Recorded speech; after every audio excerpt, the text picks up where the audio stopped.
Hey viewers and listeners, my name's Cara. Today I want to talk to you about books again. So many books, but specifically the idea that I had for this video was just sharing with you my current self-study, basically, because I did a video a while ago based on, inspired by, whatever you want to call it, Katie Flowers' video talking about books that we already own that we want to read and haven't read yet. So I did that and I showed you a bunch of books that I was wanting to read, and now there's another stack of books in front of me, none of which are those books because I'm such a bookworm, and I got this bug in my mind that I was like, I want to read so much more about reclaiming witchcraft, the more I get involved in that, and now I am sort of the contact for my state because there was no established community in my state. There's just like a few people here and there over the years who had expressed interest in developing a community in my state online, and no one ever really got back to them, so they had to go elsewhere or they lost interest. I don't know. I haven't been able to talk to everyone, but just sort of feeling more responsibility for really diving in as deeply as I can in between my actually going to classes and camps and workshops and whatever I can do.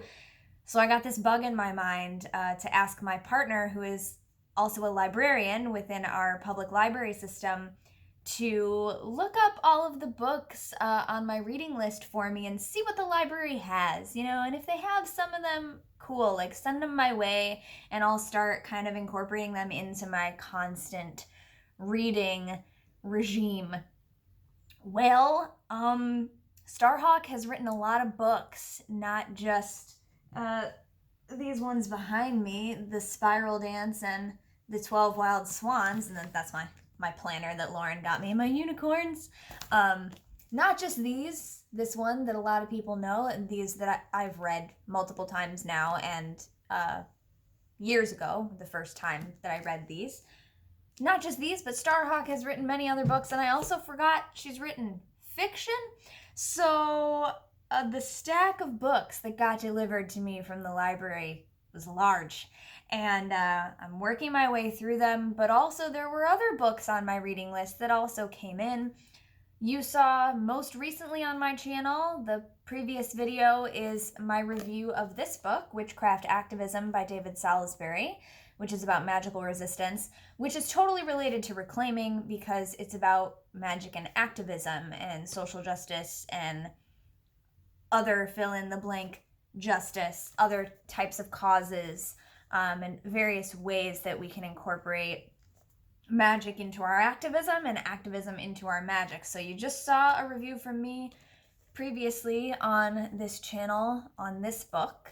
So there's that. And then, yeah, I just want to show you what else I have in. I posted a picture of all the books on my Instagram and Facebook page, both of which you can find me at CuteWitch772. That's me everywhere. On Facebook, it shows up as Cara Mia, CuteWitch772, but you can still tag me on Facebook pages by typing in at CuteWitch772, same as on Instagram.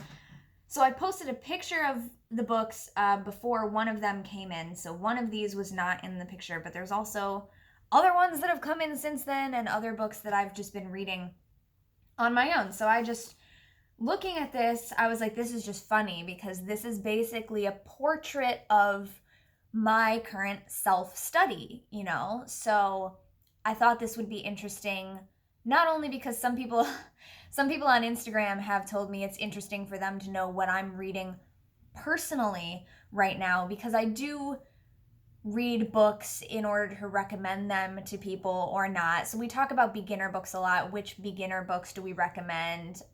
Which ones do we not? What new books coming out do we not recommend? What ones are good for beginners? But so some people have been interested in seeing what I'm doing personally, and I also just think it's funny. It makes me laugh, and I'm like, this is what self-study looks like. So for me, being a solitary practitioner, meaning that I do not operate within a coven or a grove or any other type of even semi-formal working group type situation. I don't have anyone else sort of guiding me as to what to study when. It's always just been self-study. And this is where the books come in really handy that are like year in a day books, and they give you something to do 366 days, or it might be weeks at a time, and study these things for these weeks or whatever. And there are smaller sort of time commitments for various things. You might pick up a book that is, talking about a specific type of practice, and maybe you do it every full moon for a year or whatever the case may be. There are smaller things like that. And there are certainly exercises in books like The Spiral Dance that you can work through, but nobody's telling you you have to do it when you're a solitary, you're just doing it by yourself. It's all up to you. It's up to you to decide, am I gonna read one chapter a week and work on the practices that are in that chapter throughout that week? Am I gonna focus on one chapter a month and give myself more time to deepen into it? Or if my life is really busy and I feel like I don't have as much time, I'm just giving myself more time to get to it. It's up to you, right? And then 12 Wild Swans also is set up in such a way that you can go through it different ways. You can do a week at a time where you work through the work of each chapter one day at a time and go through the elements path for a week, because this is broken up into different paths. It's meant to resemble the structure of attending a witch camp, but on your own in book form. So you can do following the elements path for 1 week and do one chapter a day for 7 days. And then go back a second week, either the exact following week or take some time off, and then just another time come back to it and do the inner path for a week. And then another time do the outer path for a week. Or you can do them right in a row, which is how I did them when I first read the book. I did 3 weeks, 1 week following each path, doing one chapter and its exercises and journaling and whatever every day. So there are lots of books like that out there that can help you with that, but it's still ultimately up to you. And so yeah, this year I decided, well, I didn't really decide even, it just sort of happened. I was like, I want to read a bunch more of Starhawk stuff. I want to read more stuff about fairy, F-E-R-I, Victor Anderson and Cora Anderson's fairy tradition, which I haven't gotten to that aspect yet. But then, witchcraft activism came out, and that's relevant. So I was like, oh, I definitely want to read that. Let's see if the library has it. And they did, which I didn't expect. So all this stuff. And it's funny to me also because I realized about halfway through reading Witchcraft Activism, I think, and starting the next one here, which is Dreaming the Dark, I realized that my tarot year card for this year, the Major Arcana card that matches up with my numerology for the year, which is how we determine our year card, is the Hermit. And the Hermit is all about study and solitude and learning and teaching. And so I didn't plan it that way, but I was like, oh, look at all these books and look at all this like sudden, basically the curriculum that I've decided for myself to follow right now. And then I was like, oh, Hermit, hello, yes, thank you. So my year card has very much manifested itself already. And yeah, so here we go. In the video talking about the books that I have not read, that I already own, that I wanted to read, I talked about how I had recently started rereading By Oak, Ash, and Thorn, Modern Celtic Shamanism by DJ Conway. I'm still rereading that, but I've kind of put it aside for now. It's next to my bed, so some of the days where I want to read before bed, I read another chapter or so of that.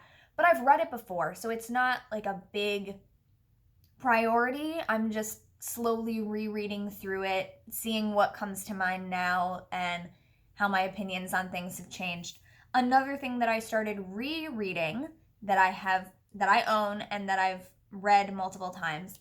I started rereading this in March, I think, is this big old book, The Goddess, from the Living Wisdom series. I will not attempt to pronounce the author's name. Well, maybe I will. Shahrukh Hussain. It's The Goddess, Creation, Fertility, Female Essence, the Sovereignty of Woman, Worship, Love, and Abundance. This is from the Living Wisdom series, published by Time Life Books. And I've been posting some Instagram/Facebook stories of quotes from this book here and there. So you've seen me post this before if you follow me on those social media. So I'm still rereading this. As you can see, I am about halfway through rereading it. But again, not a huge priority because I've read it before. It's just kind of something that typically you get a nice spread and like this is on a specific subject, these 2 pages, and then the next page will be a different subject. So it's less continuous. So it's just something that I keep on the equivalent of my coffee table, and when I just feel like reading something really quickly, I'll open it up, I read another section or 2 or 3, whatever I have time and the inclination for, and then I put it back aside. So I've been rereading that. I am currently reading Dreaming the Dark because I decided that I wanted to read all of the Starhawk books chronologically in the order that they were published. So I've already read The 12 Wild Swans, and that was published later, co-authored with Hilary Valentine. But The Spiral Dance was originally published in 1979, and then the 10th anniversary edition 10 years later, and this is the 20th anniversary edition, but it was originally published in 79, so the original text is from then. Dreaming the Dark was the next one published in 1982. So this is just the order that I've decided for myself because with the 20th anniversary edition of Spiral Dance, I love so much that you can read the original text, but then there are asterisks, either 1 or 2, next to some parts to tell you that there are notes in the back from the 10-year anniversary and the 20-year anniversary where Starhawk has expanded on some things, changed views on some things over the 2 decades since the book was originally written. And I love that. I love being able to see that progression. So that's what I've decided I wanted to do with the rest of her books, is read them in the order that she published them. So Dreaming the Dark, Magic, Sex, and Politics is what I'm reading right now. I read the introduction, the preface, the prologue, and then I also went to the back and read the appendix first because it recommends, if you are the kind of person who wants to read things chronologically, read the appendix first, because the appendix is The Burning Times, Notes on a Critical Period of History. So this was like a little separate essay sort of that she did going back to like, how did we get to this point? And then the text of the book is after all this stuff. So of course, me having decided to read through everything chronologically, I was like, yeah, I'm going to read that appendix first. So I read a bunch of stuff in this book before actually getting to the book itself, and I'm not very far into that yet. I'm literally 2 pages into chapter 1. Because I read the appendix and everything first, which I loved. It's probably the best appendix I've ever read in a book ever. But that and the New Elements of Magic book are what I'm reading right now. So I'm going back and forth between reading some of Elements of Magic and some Dreaming the Dark. So these are the 2 that I have currently going. Elements of Magic was published in 2018. It's edited by Jane Meredith and G'day Parma, 2 Australian reclaiming witches. It's really nice to have, I believe I counted, and I hope I was correct if I can count. There are 33 different contributors to this book, different reclaiming teachers from all around the world contributed essays and exercises and lessons into this book. So even more than 12 Wild Swans being co-authored by 2 authors, this is really a beautiful look at shared knowledge and like the shared body of knowledge and the shared responsibility of teaching, and the idea, the page that I just opened to, Sharing Power by Copper Persephone, which I haven't read that part yet because it's in the fire section and I haven't gotten that far yet. I'm on air right now, having gone through the introduction and earth, and now I'm in the air section. But yeah, it's a perfect example of sharing power. Thank you, Bibliomancy. Yeah, so I'll probably do a review of this as well, but I am reading it. It was available through my library, which I'm so happy about. And yeah, so current reads.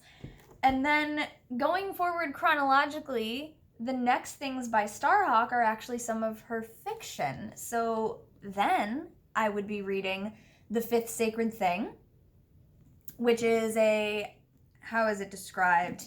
It's ecotopian fiction, both utopian and dystopian, kind of. Trying to see if there's where is the description? All right, I might be thinking of a description that I read of the book online that really like uses specific terminology to describe what this book is, but you can look it up. The Fifth Sacred Thing by Starhawk. And then the next one chronologically, there is a sequel to this book that was written some years later, but that was not available through my library system, so I don't have that one. So the next one I have available to me is another one of her fiction books. I believe it's sort of within the same universe as this. I'm not sure. Again, haven't read them yet. Or it's a prequel to this or something, but it's not the sequel. I know that. And it is Walking to Mercury. So, here, on the back of this book, praise for the Fifth Sacred Thing, slated to be one of the great visionary utopian novels of the century, said Marion Zimmer Bradley, one of my other favorite fiction authors, historical fiction type stuff. Yeah, so not sure how they're related as far as being in the same universe, but this one is not the sequel. This is a separate one. So those will be the next ones that I read. And then after that, in the chronological history of published books by Starhawk, the next one comes The Pagan Book of Living and Dying, which was co-authored by Starhawk and M. Macha Nightmare. I think I'm pronouncing that correctly, as like the Celtic Gaelic name Macha, not matcha, like the tea. It's M-A-C-H-A. The Pagan Book of Living and Dying, Practical Rituals, Prayers, Blessings, and Meditations on Crossing Over. This one was published in 1997. So this brings us to the late 90s. I was 7, or 6 or 7, depending on when in the year it was published. This one I feel like is going to be really especially poignant for me to finally read, being that my grandmother passed away this past winter solstice, because before her, I've known people who have passed away. Members of my extended family have passed away, but my grandmother is really the first person in my life closest to me, human being, because I've also had non-human animal companions and friends pass away who have really strongly affected me. But the first human person in my life really close to me to pass away was my grandma. So I feel like when I finally get to this book, it'll be really especially poignant, which I'm looking forward to, in that way that you're like, I'm probably gonna cry a lot, but it's also gonna feel really awesome and meaningful, and I will be able to, I don't know, but I'm looking forward to it in that way that's like, I know it's gonna be difficult and maybe sad, but knowing that doing the difficult work is always so rewarding and so healing. So in that way, looking forward to it. Following that, we have The Earth Path, which was published in 2004. Some of them I remember the years that they were published. I think, for me personally, and I want to pass this on to all the rest of you, because there are so many books now coming out that are like republished versions of earlier books, I think we should all start talking about the books that we're reading in the context of the time that they were written. So looking at, like, for me, one of the first things that I look at now when I pick up a book is I open up to that publishing info page and I look at when it was originally published. I think that's incredibly important, especially, you know, again, as I said, with things like having a 20th anniversary edition of Spiral Dance, I find it so helpful. And also because, like, when I started reading these books, I think Starhawk was like in her late 40s, early 50s, and I had seen pictures of her that were recent from that time when I started reading these. And that's how I pictured her. And so the first time that I read through this book, that's the person I was picturing. It wasn't until later when I remembered, like, wait, this book was originally published in 1979, and did the math and realized Starhawk was writing this book that has become so influential and one of the like most recommended books for talking about the like modern witchcraft, neo-pagan spirituality movement, specifically in the United States, but it's also become incredibly influential around the world, when she was in her 20s. And this book was published when Starhawk was the age I am now. What? Like, that gives it so much incredibly different context. So then thinking further into like Dreaming the Dark was published in her early 30s, you know, really contextualizing it that way as far as when it occurred in the author's life, but also when it occurred in our collective history as a wider demographic, or as we might say, a wider community. When did these things happen? What books were being written at the same time? What was going on in the world at that time that might have affected some of the things that were being written, especially if you're reading about things like magical activism and resistance and politics. It matters what was going on in the world at the time, how it was affecting these people and these movements, how the feminism movement was coming into being, how people were becoming more open about being witches or being pagan or neo-pagan, how these different terms came to be and when, you know. So that's a thing that I'm going to start doing more, you'll notice. The Earth Path was published in 2004. I'm going to double check that, even though I'm pretty sure I remembered that. Yes, copyright 2004.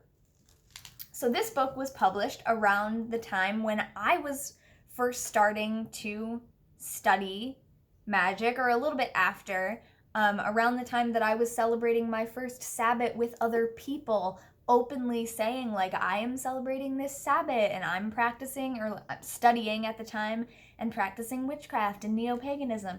So yeah, the Earth Path, grounding your spirit in the rhythms of nature. And I had no idea who Starhawk was at that time. I had no idea any of these books existed at that time. This is a book that I've been wanting to read for years. I saw it available at one of my local libraries, like back in college, but I was reading other things at the time and I just never got around to reading it. So this is one that I have known about for a long time, but just hadn't read yet. So now I'm reading them in order. And then the other thing that came in from the library, I didn't even realize this book existed, and neither did some of my other reclaiming friends. You've already seen the, yeah, I just hit myself, that's fine. You just saw the title already. The Empowerment Manual by Starhawk. The subtitle here says, A Guide for Collaborative Groups. This was published in 2011. I didn't even know it existed. What? And, oh my gosh, I mean, I also have to say, there's a lot of books that have been written and published by a lot of authors whose names I've known for a long time and who we all consider pretty big deals. Raven Grimassi, Raymond Buckland, Starhawk, Scott Cunningham. There's a lot of books that are kind of popping up into my radar these days that I didn't realize existed. And that seems weird because I'm like, haven't I looked these up before? Haven't I like looked up lists of the books they've written? But apparently I haven't always. So I don't know. I don't know if they were just hidden from me until the time when they were needed, but like this book is so important in my life right now. Like beginning to work more actively in developing community in my area, like this is going to be amazing. I wanted to start this book immediately, but then I decided now I want to read them in chronological order of when they were published, and this was sort of the most recent publication. Again, there are some other fiction books, there are some other kind of anthologies that she's published and co-authored with other people, but these are the ones that came in from my library system, and that is the order that they go in. And now I have them all over the table and they're not in order anymore. So let's see if I can remember this, or I'm gonna have to watch the video again to find out what order they were in. Okay, here we go. I got it. And then just yesterday, there were other books on my reading list that my partner had looked up for me to see if they were in the library system, and they weren't, or they weren't available at the time. So maybe we placed a hold on it. I don't really remember. But that didn't come in at the time, but now have. So yesterday, Emergent Strategy by Adrienne Maree Brown came in. Shaping Change, Changing Worlds. I'm really thrilled that like this book was published in 2017, and I've heard a lot about it and hadn't gotten a chance to read it yet, but I've been, vaguely wanting to. Like I hadn't really sought out reading it until now. When I just said, like, here's my entire to-be-read list. Just see if the library has them and just let them come in whenever they're available. But I love that this book is not more than 2 years old, and it's already so worn and well-thumbed and well-read. Like how many people in just the area around my city must have already read this book, and like where has this been? All around the city and in people's bags and probably in the basket of bicycles, because a lot of people bike around the city, and on how many RTA buses or trains or whatever you want to call them on the way to how many events, on the way to school. That is so cool to me about library books. And it's kind of grimy and dirty, so if you're a germaphobe, this is maybe not the best for you. Antibacterial wipes are great, but a little bit of dirt doesn't bother me. I'm gonna wash my hands, obviously, but I think it's so cool being able to pick up a book that is brand new to me and know that it's not that old of a book, and yet look at how loved it's already been, and just thinking about how many people have already read this book all around the world and all around my area right here that would have access to this copy through the library. And also knowing that there are most likely multiple copies of this too. So a lot of these books, there are multiple printings available throughout the entire library system, and a lot of the time I go on and look and see like, oh, there's 8 copies and only one of them is available right now, which means the other 7 are currently checked out. Like, that's just so cool to me. I get more of an idea of what the people immediately in my surrounding area, in my city of Cleveland, Ohio, what people are reading, and that's just a weird kind of cool to me. So yeah, I'm not going to get to starting this book for a little while. So I can renew the books multiple times as long as there is no hold placed on them by other people. So the fact that a lot of them have multiple copies available obviously makes that easier, because if another copy becomes available and someone else can have that one, then I don't necessarily have to give the copy that I have back right away. But I'm also a quick reader, so I'm trying to get through these, but there have been some days lately where I'm like, I don't want to read today. I want to like garden or something else, or like make something. But I do read a lot. And so, yeah, this is sort of what I've got going on right now. Coming up, And this is my self-study curriculum for now. This is what I decided.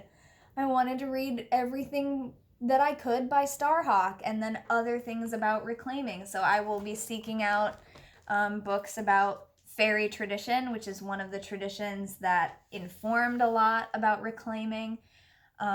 Books by other authors who were involved in the Reclaiming Collective, and today, although the collective is resolved and now it's a tradition, but things written by other teachers, reading other teachers' blogs, because not everyone has published a book, okay?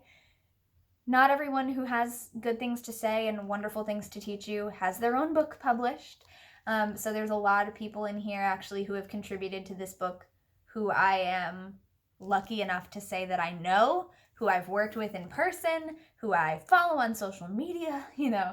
So there are different ways to be constantly learning. And that's kind of what I do. So that's what I'm up to lately. Let me know what you're currently studying. I definitely go through little cycles of interest in other specific things. Like over the past couple of years, I spent 3 months, was it last year already? I'm really bad at judging how much time has passed. Yeah, last year, because that was when I stopped posting videos for a while. I spent a couple of months just like really reading a lot of books on and then doing a lot of hands-on studying and work with tarot. And then I had a period of time where I was going through my crystal collection and finally going through bags of crystals that my mom had given me that I had never gone through or tried to identify. So for like a month, I was just really heavily engrossed in my crystal collection and sorting it out and reading through different crystal books that I have and looking online, various websites, trying to identify different crystals and sorting them and putting them in a new container and deciding what new crystals I might want to seek out. And then, so you may remember, I might have mentioned, or I definitely mentioned if you're sponsoring me on Patreon, the link is in the description. I'm always posting little tidbits about these types of things on my Patreon. Like when I was studying crystals and I was learning some cool stuff, I posted that as an exclusive post on Patreon, just kind of like bonus behind the scenes stuff that I'm studying in my personal practice at the time. That I share on there as one of the perks that you can get for sponsoring me and supporting the work that I do here that is available for everyone in the world for free on the internet. So I definitely mentioned on Patreon that I had decided I really wanted an apophyllite crystal, and it's one of the things that I didn't own. So then I went out and got myself an apophyllite crystal. And then there was a period of time where, and I'm still interested in all these things, obviously, right? But I go through cycles of really working on one thing for an extended period of time, and like that's my thing that I'm doing at the time. So I also went through a period of time last year where I was studying herbs and local plants, like plants that are local to my area, things that grow wild here, things that are indigenous to my area, and learning to recognize them, learning to work with them specifically.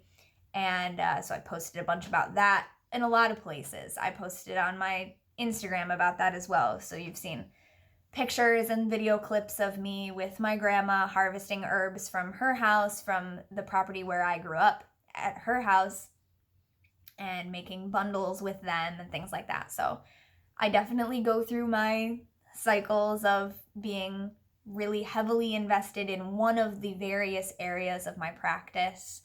But then it's just kind of all here all the time. I'm literally surrounded by crystals right now, and books. So, but yeah, that's what I'm focusing on book study wise. Let me know what you are studying, either book study wise or hands-on. What are you really into? What are you reading about? What are you searching for online? What is your top interest of the moment, I guess we could say. Thank you so much for watching. I'll see you next time. Happy May. I hope you all had a great Beltane or Samhain, depending on where you are in the world, or any other name that you give to a springtime festival that you may celebrate. And I'll see you next time. Until then, don't forget to be awesome, blessed be, and goodbye.